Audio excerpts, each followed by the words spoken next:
זה סיפור על איזה מישהי שבחוף קוראים לה ביצ'י כי קיפלה לכולם את האזנבות.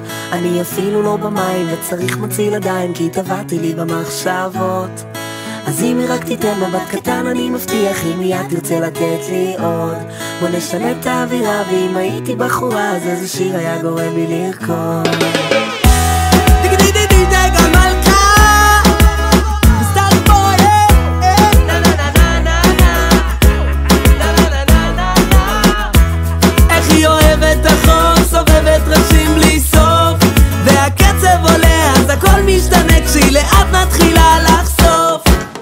איך היא אוהבת את השמש, שחישת על החול, מטיילת על החוף. כל יום אני קורא לה מטורפת, היא חמה יותר מאש, אבל הלב קופא לי במקום. כשהיא שומעת רגטון אז פתאום בא לה לרקוד. שומעת רגטון אז פתאום בא לה לרקוד. שומעת רגטון אז פתאום בא לה לרקוד. שומעת רגטון אז פתאום בא לה לרקוד. כנראה היום דליק כי אתם כולם פה שורפת. קוראת להם כלבים כי הם קוראים לך מאלפת. הגוף שלה שחום הבגד גם בצבע קשת. אז איך אותו תפס הדג הכי גדול ברשת. שהיא עוברת וואי וואי וואי ולכולם אומרת ביי ביי ביי. לא מדבר אליה כסף, לא מדבר אליה רגש, תדבר איתה על איך שהיא אוהבת את השמש, שחישת על החול, מטיילת על החוף. כל יום אני קורא לה מטורפת, היא חמה יותר מאש, אבל הלב קופא לי במקום. כשהיא שומעת רגטון אז פתאום בא לה לרקוד. שומעת רגטון אז פתאום בא לה לרקוד. שומעת רגטון אז פתאום בא לה לרקוד. שומעת רגטון אז פתאום בא לה לרקוד. אוהבת רגטון בכל מועדון, לא שומעים את הטון כשהבסון נכון היא כבר עפה וסטה ושמה את כולם בכיס של הדין. שרואים את התחתון הולכת לישון, לא רואה באישון גופיה עם מחסום והגיל בלשון לשלם מבטון. אז אם אין לך מילה להביא לה תחמיל אתה לא